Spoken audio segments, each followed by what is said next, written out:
This is Dr. James Crosby, Head of Sustainability at Advantage Utilities. I'd like to ask, could your organisation be more of an energy sector hero? Are you interested in improving your sustainability as a business? Well, now you can obtain the expert view and guidance on renewable energy solutions, on-site generation, carbon accounting, and sophisticated grid energy purchasing options through Advantage Utilities. Our team of experts use the latest tools to better analyze, track, and reduce your organization's energy usage and carbon emissions. To find out how Advantage Utilities can become your one-stop shop for all your energy and sustainability needs, please visit www.advantageutilities.com or give one of our passionate and friendly team a call on 0208 131 4747. Hi there, and welcome back to the Energy Sector Heroes podcast. My name is Michelle Fraser, and every week I will speak with incredible people who share their lessons, experiences, and stories from their time spent in the energy sector. Hi there, and welcome back again to this week's episode. If you're new to the show, then please take a second to subscribe and even consider sharing the show with just one other person. This week I am joined by Richard Knox. Richard is the CEO at Verloom. Richard, would you like to introduce yourself, please? Thanks very much, Michelle. So yes, as you said, I'm the CEO and founder of Verloom. Okay, so what does Verloom do then?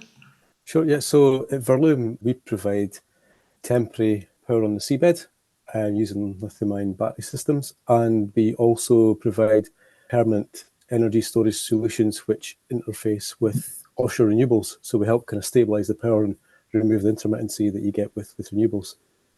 Okay, excellent. So how did you get started off in the energy sector then?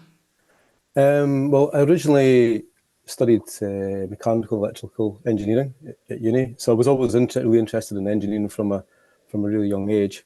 And I think I didn't necessarily start out originally in the energy sector. I spent my first couple of years working in weir pumps, but in the early noughties things started to really kind of grow quite significantly in the energy sector. So I was really kind of attracted by the growth of the sector and a lot of the engineering challenges that came with it. So I had originally worked in Glasgow for a couple of years, and then I'm from the northeast of Scotland, so I moved back up to Aberdeen, and the first job in the energy sector was with ABB Vetco Grey at the time, which is now Baker Hughes. So I worked in everything from drilling equipment through to sort of wellheads and subsea trees. So it gave me quite a wide exposure to the subsea industry. Okay, excellent. So what made you go into business by yourself? Because you're the founder of Verloom, aren't you? Yeah, I think some of it might have been blind ignorance at the time, if I knew some of the statistics of failure rates. But what I really saw was an opportunity. So the company was started operating in 2013, and at the time there was a real sort of split between renewables and oil and gas, and they were seen as two separate things. But through a lot of my experience working in the subsea industry, I recognised a lot of the challenges with working in harsh environments in the marine environment that we were having to overcome in oil and gas at the time were very similar to a lot of the challenges that people were trying to overcome in relation to developing marine renewables. So everyone at the time was trying to basically go from zero to grid power on one big leap, and really identified that would have been the first time any kind of technology has managed to achieve that without some sort of incremental steps. So I did quite a lot of research and found that really no one had looked at using offshore energy for anything other than grid power for quite some time, other than originally back in the 90s. But at that time, it was really not possible to integrate marine renewables with energy storage because battery technology wasn't there. But come 2010, this is when you can now get lithium-ion batteries. You had really high energy density systems. So I kind of spotted a gap to look at an alternative commercial means to basically commercialise marine renewable energy. And I kind of felt like that if no one else was doing it, which I couldn't find, then there's an opportunity. And I really enjoyed working in sort of product development and innovation. So I just took the opportunity to go and set up the business. And one of the key bits that actually was the seed to that was that I heard an advert on the radio, of all things these days, for Scottish Enterprise, saying that if you've got a good idea and you're looking for support, taking it to reality, then they had a grant system for smart feasibility studies at the time. So I spent a lot of time applying for that and was successful. And that first Smart Scotland grant with Scottish Enterprise was effectively the seed of the company, and we just started working through the steps of that grant. And then also a key part of it as well was to try and create a good customer base. So when we started the company, we did a lot of work for a lot of oil and gas operators and first-tier OEMs to generate the cash that we needed to support the grant, because the grant was, at that time, 75%, and then later on, larger scale grants, I think, were around about 50% intervention. So you always needed a way of funding and balancing that. So I was just really keen to do it. Didn't see anyone else, couldn't find anybody that was doing anything similar. So I thought, well, there's only one opportunity when these sort of things happen. So, spent a lot of time planning and then went for it. Okay, how long did you start plan? How long did you take to plan it then? I think the initial grant process was at least about 6 months. I think it took, and I think that's that.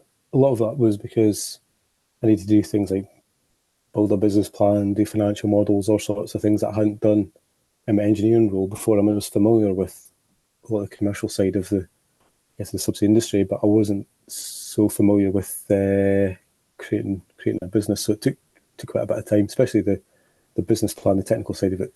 Found, well, I wouldn't like to say easy because that sounds a bit arrogant, but I was much more familiar with my previous role, working in engineering, how to create technology development plans, but I wasn't so familiar with creating business plans. But Scottish Enterprise were really helpful through that whole process, and stuck at it and then got awarded the first grant. Okay. So is it challenging having your own business? Yeah.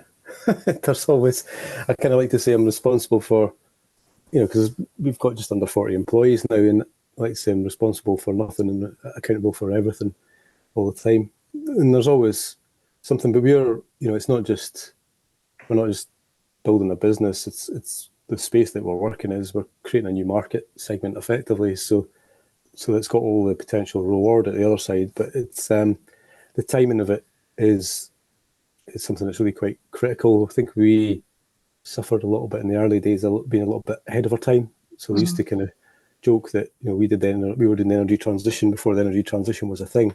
So we're benefiting at the moment from that head start, but that wasn't always the case, So it's great to see things come to fruition now, but it wasn't easy when you're building a small business. We started in 2013. Just over a year after that, there was a big sort of energy market crash, and so that was quite a difficult time to manage cash, etc. But we ended up getting some really good support from Scottish Enterprise with investment funding, but also Orchard Ventures came in, and so we raised some venture capital. And as the years went by, we also secured investment from Par Equity, and more recently as well, just over a year ago, from the Scottish National Investment Bank. So we've had great support, but it was never guaranteed. It was a lot of hard work to secure that, and also at the same time deliver good products and services to our customers. So it's always a balancing act. So what is the most challenging thing about having your own business then? I'd say some of it's the unpredictability of it. In terms of, you can have a business plan. Back in, when we first started it, one of our biggest risks was what happens if there's, because the majority of our revenue at the time was coming from some independent operators that were looking for additional engineering support. And on the risk register, we had oil price crashing at the time. I think there hadn't been a dip in the oil price for about 10 years, and people were talking about it. Well, it was over 100. It could even go to $200, and we thought, well, it is cyclical, and it'll possibly happen. Hopefully not for another 3-4 years, but within just over 12 months, it happened. So that was something that we had kind of planned for, luckily, and were able to manage. But there's always unexpected events that come in. So I think that probably the biggest ones are the geopolitical ones, because there's only so much you can do. You've got to kind of keep your business as robust as you possibly can. So whenever anything does occur, you're able to manage through things like the pandemic. That definitely wasn't in our radar. That's for sure. When the whole kind of COVID-19 outbreak and we had lockdown, but we had managed through other challenges in the past, and for us that one in particular worked out in terms of our business, in that we had just secured investment from Par Equity at that time. So a lot of the commercial contracts that we've been working on, I got delayed, but it allowed us to kind of move on and develop what then became our Halo product that we launched. So we were able to really kind of focus on the R&D, and as things started to open up and sort of the commercial world started going back to normal, for want of a better word, then we were really well positioned for that. So there's always a bit of luck, but we do spend a lot of time planning and understanding exactly how, making sure our business is always as robust as we possibly can. But yeah, you never know what's going to be around the corner, I guess. Okay. So what is the biggest difference between working for someone else and working for yourself then? I think it's the level of autonomy. I mean, we do have a number of shareholders and stakeholders, so I don't think you ever don't have some sort of, maybe not direct, maybe not like working in an organisation where you've got direct managers, so you've got a lot more accountability, autonomy. But what I do like about it is that you've got the ability to make a difference and effectively create your own path. So your success is much more defined by your own actions. So that's one of the things I really like. I mean, I did, to be honest, in kind of previous roles before I was working myself, I did get quite a lot of autonomy, but not to the same extent in terms of being able to influence business, the direction of the business. So I just really enjoy that level of freedom, and I can be a bit of a workaholic as well. So then it sort of unfortunately kind of plays to that to that weakness, in that I'll really, and once I've got my head into something, I won't kind of want to stop until I've kind of done whatever it is I need to get done. So I really enjoy that. I really enjoy working with the people that we have. We've got a really, really, really good team. I think we've got a really good culture. We've got great employee retention, and effectively what we've been trying to build is the company I would have liked to have worked in, if you know what I mean. So some of the system engineers that work with us, and some of the other, I say system because that's more in line with what I did, but a lot of the engineers that work in our business is the sorts of roles I would love to have done as an engineer 10 years ago. So that was kind of part of the drive as well. So it's great seeing all the innovation, but a key part of it is, for me, is it's really easy to design, or not really easy, but anyone can come up with a new innovation, but it's making sure that it's commercial and it's cost effective and it's something that customers want. So yeah, it's there's things I enjoy about it. So I wouldn't never have, even with hindsight, I would never have kind of changed the decision to do what we've done in terms of starting the business. Okay, so is it easy to create your own path then? It's not necessarily easy, because it depends on, there's always external factors. I mentioned one about timing the market. You can have the best product in the world and it can make the best commercial sense, but it needs to be at the right time. So say we were a little bit ahead of time. So maybe for a couple of years that did affect us. Had we been 20 years ahead of time, then we might have been a startup that never really kind of got anywhere, not because there was anything wrong with what we were doing, it was just the wrong time. So it's, you have to take that into consideration, but it's not really, no. It's a simple answer. I don't think it is easy, but it's definitely very rewarding. Okay, so do you have any tips for anybody that's wanting to start their own business then? Yes, I would say only do whatever your business is doing. Only do it if you're really passionate about it, because you need to really enjoy what you're doing.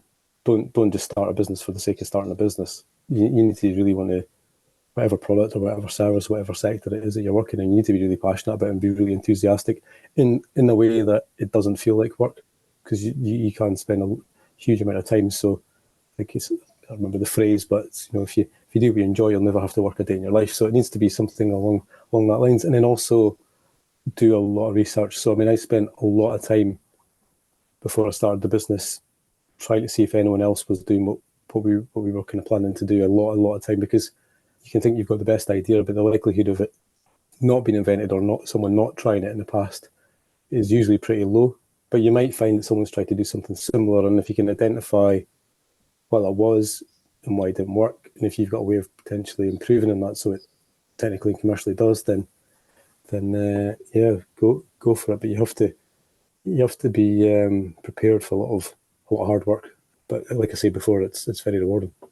Do you think it's easier to be a leader rather than a follower when it comes into business, and to do the same what everybody else is doing? I think you have to be, really. I mean, depends on if you're an established business, established market. You know, there's with most products and services, the customer base is always looking for a few options, so you can follow. But in an emerging market, something new, I think you really have to. For example, what we're doing is kind of brand new. You have to lead it. You can't really kind of wait for. I mean, even the whole story behind energy management and storage, that came from us looking at how we integrate a tidal turbine with an energy management system, and identifying that actually we couldn't find an energy management system that did what we needed. It didn't exist, so we had to develop it. So we had to lead it. So it's from necessity, and that's really kind of what's driven the successes, because it is something very unique. And I think if you're not leading, it's not unique. I mean, it depends what area, but if you're thinking about energy transition and bringing new products and services, you really kind of got to lead what you're leading that particular innovation or sector, I think, to be successful. Because I know that I've spoken to quite a few different people previously that have their own businesses as well, and they always shy away from being a leader. They always want to say it's better to be the follower, and maybe adapt to your own tune. If everyone was a follower, nothing would ever happen.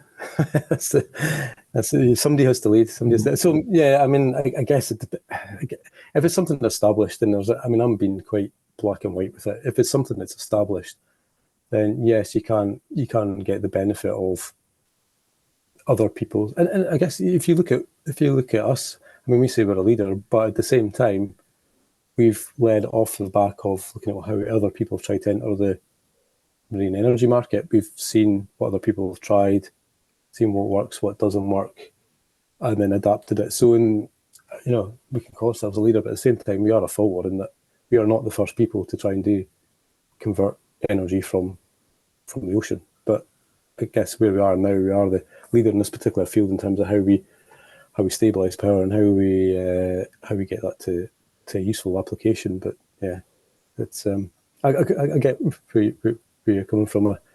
It's maybe just the competitive nature of me. I like to be first, so it's just in my nature to be competitive. So the idea of following just doesn't really kind of come into my mindset. Do you really think that you need to be competitive to have your own business, or just in general, even? Oh, I don't know. That's a good question. I think it definitely helps, because it helps drive you. Really, I've got a very competitive nature, so it definitely gives you the edge, I think, in terms of you always want to beat your best. So I guess it helps pushing. For me personally, I mean, I can't speak for everyone, but it does help kind of push you and drive me forward. Yeah. So, what do you enjoy most about your current role then? That's a good question. There's a lot of things. I mentioned before the autonomy. I really find it satisfying to see, something that was started out as a couple of sketches, and a decade later doesn't look anything like we sketched, but we are now helping make a difference or have an impact. So if you think about what we're doing with offshore wind, ultimately we're trying to optimize the output from an offshore wind farm, and that has a really big societal impact, or will do in the future, in relation to creating a sustainable future. And I like to think that the work that I'm doing is having a real impact, and I say me as in Verloom and the rest of everyone in the business is doing something that can really help society moving forward. So we're not just kind of talking about energy transition or talking about sustainability, we're actually doing it in the work that we go to every day contributes to helping us bring to a point where, we can be sustainable and we're reaching our net zero target. So everybody within the business, whatever their skill set is, they're kind of using that and employing that in a way that is actually helping drive towards a more sustainable future. So that gives me a huge sense of purpose. And I think that really helps, again, like being competitive, drive forward, because at the end of the day, there's lots of tasks to do every day, lots of things I have to do. And the other side of it is, well, I really enjoy the team that I've got at Verloom. Really enjoy working with them, like, especially when I'm in an operations facility, like, and I've seen the fruits of everyone's kind of hard designs and how great some of the equipment looks. And then I really like talking to customers and investors and just explaining what we're doing, especially when they get excited about what we're doing as well. So there's lots of things, but they're probably the kind of key highlights for me. Okay, that sounds amazing though. So did you always want to have your own business, even when you were much younger? Did you think that you would? No, I remember when I was really young, I did sort of sketches I remember trying to design a sledge that would go faster. I must have been like less than 10 or 11. And I asked the lady in the local toy shop, if you could send it into the company that made the sledges to see if they could design it.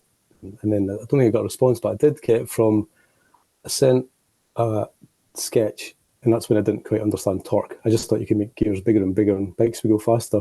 So I sent a design into Raleigh bikes down in Nottingham, who then sent it on to Sturmey Archer, who the company used to make all the gears, and they sent me a letter back explaining what a patent was, and I shouldn't just be giving everybody my designs, but it was really good that I kind of got in touch with them and they gave me all these pamphlets and things. So from a really young age, I was definitely keen and trying to design things, and that sort of Sturmey Archer letter that I got back, I can't remember the name of the person, but it was someone from their engineering team took the time out to kind of write me a little letter to this little boy up in the northeast of Scotland saying thanks for sending in your designs and things. So I guess there was always something around wanting to design and do sort of innovations or come up with new ideas. It was probably from a kind of very young age, which effectively led me into engineering, because I wanted to know how to do that properly, for want of a better term. So yeah, but and then I have always been interested in business. Yeah, probably much more. I guess the inbuilt thing within me was always to try and design things. So yeah, That's amazing, actually. That is amazing to have done that, even at such a really young age, though. But at the time I wasn't unaware of it. I thought it was a done thing. Oh, I sketch something and I send it into the company. Maybe they'll want to make it and think it's a good idea. I was none the wiser. But it was, I guess, my parents were always really supportive as well. So I was always kind of pushed to me. You can do anything. If you put your mind to it, you can achieve anything. So they were always kind of really supportive from that perspective. So there was never never had a barrier to make me think I couldn't do something. So I just did it. But you must have had incredibly supportive parents to be able to do that, though. Yeah, well, my mum was a teacher, so she was always really supportive of me academically. My dad was a technician at the time when he was also ABB vehicle grade. He'd be overlapped by a couple of years, but I still remember he would come home with like pictures of wellheads, which for someone who was 12 was probably the most boring thing ever, but was obviously soaking up quite a lot some of the Christmas trees and all sorts of oil and gas equipment. So it was obviously soaking it in subliminally. So yeah, and I also, he would sometimes take me into work, so I'd get to meet a lot of the engineers, and he worked in the research and development department. So some of the engineers that were there that were responsible for designing valves that you'll see in hundreds of, if not thousands of subsea equipment these days. I know I got to meet them at the time when they were designing some of these first systems. So they became quite strong role models for me, I think, as well. So yeah, it was. I definitely didn't appreciate it at the time. And looking back, and now I do, but it was kind of extremely supportive, and managed to put me in an environment where I soaked up, I guess, like I say, subliminally a lot of things, and that definitely kind of guided me through to wanting to study engineering and kind of moving on from there. Okay. Sounds amazing, actually. It does sound amazing. It's just amazing, actually. Very impressed. I am very, very impressed. So, what keeps you motivated when times get tough? I'm extremely positive. if if you speak to someone about, is a glass half full or half empty, I'm always half full. So I'm always very kind of positive. So I find it, which is good. I think you have to be. So, but there's always kind of challenging times. But then all I need to do sometimes is kind of go in, and if I'm because we have two locations, the main office or in our operations facility, and then you go and see some of the amazing equipment that people have designed. That really kind of, then you kind of see, it's all worth it. You can see what people are doing, and how valuable it is. And when we're speaking to customers and we get really good positive feedback, it's great to help keep the motivation. And I think it's when I started the business, I kind of always knew that it wasn't a quick thing. It's always the kind of average time, I think, for taking a product to market in any industry is consumer or industrials, I think, about 8 years. And the energy sector is notorious for taking a long time to get products to market. So I thought, well, it's definitely going to be a marathon, not a sprint. So I think because I've had that mindset, that I was able to kind of keep on going, knowing that, we'll get there. And I had kind of faith in the fact that what we were doing was going to be really important. People were going to need it, even though, like I say, in the earlier years we were a bit ahead of our time. So just having a little bit of confidence around what we're doing and just sticking with it. So yeah, it's like I say, but because I enjoy it. Don't get me wrong. There's certain days will be more difficult and challenging than others, but I think just because I enjoy what we're doing, it just kind of helps push it forward. And it's great to start to see things really kind of come into fruition, and especially in the last couple of years, and how we've got a lot of commercial sales now coming through, and the business is kind of really hitting that hockey stick that you see with the start, where it's all quite flat, and then suddenly your sales start shooting up. So we're right in the start of that, and it's each kind of phase of the business has its own challenges and own exciting times. So yeah, it's probably what helps keep me going. Okay. Sounds amazing, actually. So have you ever had any career disasters? Disasters? Oh, I had plenty when I first started. I made quite a few mistakes, some really expensive bits of equipment, and I didn't make them again.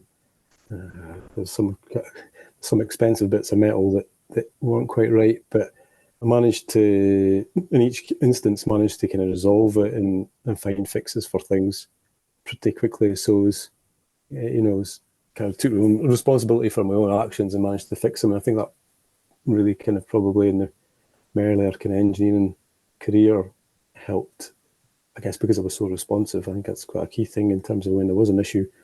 Everyone makes mistakes, but I try my best to try and fix them. But there's definitely been a few bits of metal have been cut to the wrong size in the early days that shouldn't have been, that were actually really cost tens of thousands of pounds, but we managed to fix them. So that's probably the first thing that comes to mind. But it's certainly ingrains in you the importance of how important it is to look at the detail when you get to engineering. That's for sure. Okay. I have to ask you, how do you fit? Because I'm obviously instrument control engineer. So how do you even fix something especially metal, because it's quite solid? How do you fix it if you cut it to the wrong?